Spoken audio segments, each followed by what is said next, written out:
तो दोस्तों आज का जो वीडियो है वो चाइना सेंट्रिक है। जो रिसेंट इंसिडेंट हुए हैं चाइना के रिगार्डिंग वो क्यों हुए हैं, उनका क्या मैसेज है और इन फ्यूचर इंडिया को किस तरह से टैकल करना चाहिए। देखिए अभी हाल ही फिलहाल कुछ खबर ऐसी आई थी कि बाब अल मंदेब में जो एक वाटर बॉडी है वहां पर एक जर्मन एयरक्राफ्ट को चाइना ने अपने लेजर वेपन से हिट किया था। अब जर्मन जो एयरक्राफ्ट है उसके पायलट ने बड़ी बखूबी तरीके से उस एयरक्राफ्ट को संभाल लिया, नहीं तो बहुत बड़ी कैजुअलिटी हो सकती थी। और ये मैं नहीं, इसका मेंशन ट्विटर पे है। जर्मनी के जो एम्बेसडर हैं उन्होंने इस चीज को मेंशन किया है और उन्होंने चाइना के साथ अपना कड़ा विरोध जताया है।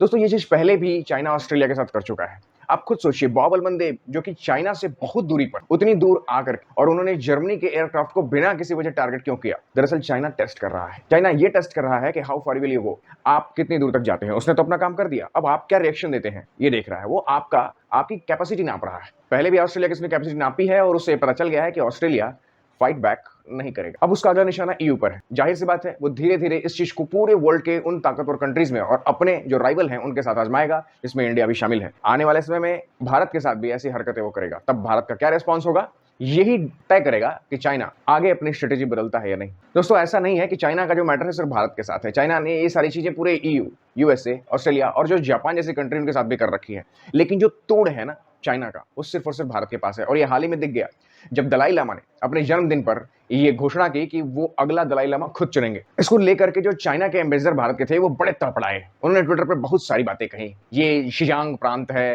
इन्होंने तिब्बत का नाम ही शिजांग कर रखा है, उनके जो ट्रेडिशंस हैं वो गलत हैं, चाइना चुनेगा, ऐसी ऐसी बातें।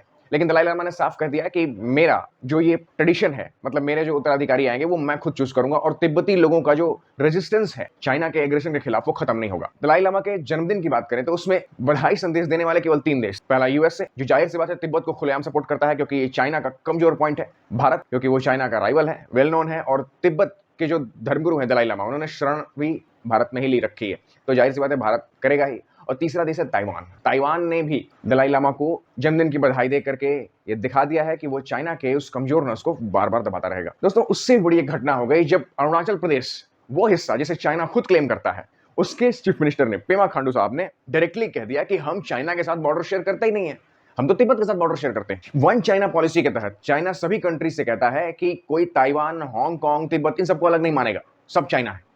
लेकिन पेमा खांडू की ये statement beyond one China policy है और ये बहुत इंपॉर्टेंट है और सीधे चाइना की कमजोर नस दबाती है। 1959 में आप अच्छी तरह से जानते हैं, उस दशक में चाइना ने तिब्बत का इलीगल इन्वेजन किया था और वहां से वहां की सरकार और वहां के लोगों को भागना पड़ा था, जो भारत के धर्मशाला में और कई अलग अलग राज्यों में मिल जाएंगे। कई जगह पे आपको लहासा मार्केट मिलेगा जहां पर तिब्बती लोग अपने कपड़े और वगैरह मार्केट में बेचते हैं और उससे अपना जीवन यापन करते हैं।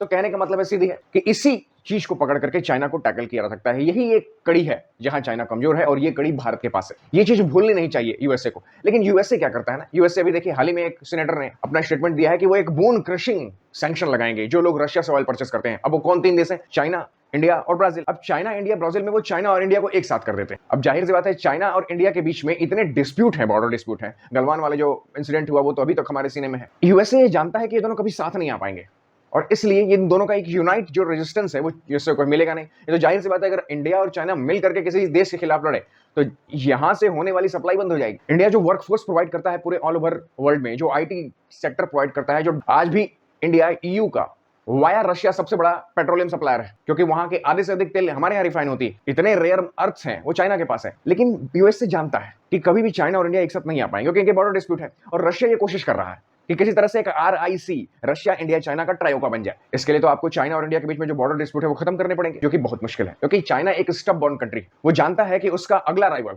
यूएसए के बाद इंडिया ही होगा, वो उठने नहीं देना चाहता। इसलिए वो पाकिस्तान की हेल्प करता है ताकि हम कहीं और बिजी रहे। तो यूएसए जानता है कि आने वाले 10-20 सालों तक रशिया, इंडिया और चाइना के बीच में कोई मेल नहीं करा पाएगा और इसलिए ये 500% का जो सैंक्शन आ रहा है रशियन ऑयल परचेस करने पर, ये मे बी दोनों ही देश के लिए बहुत घातक साबित होगा।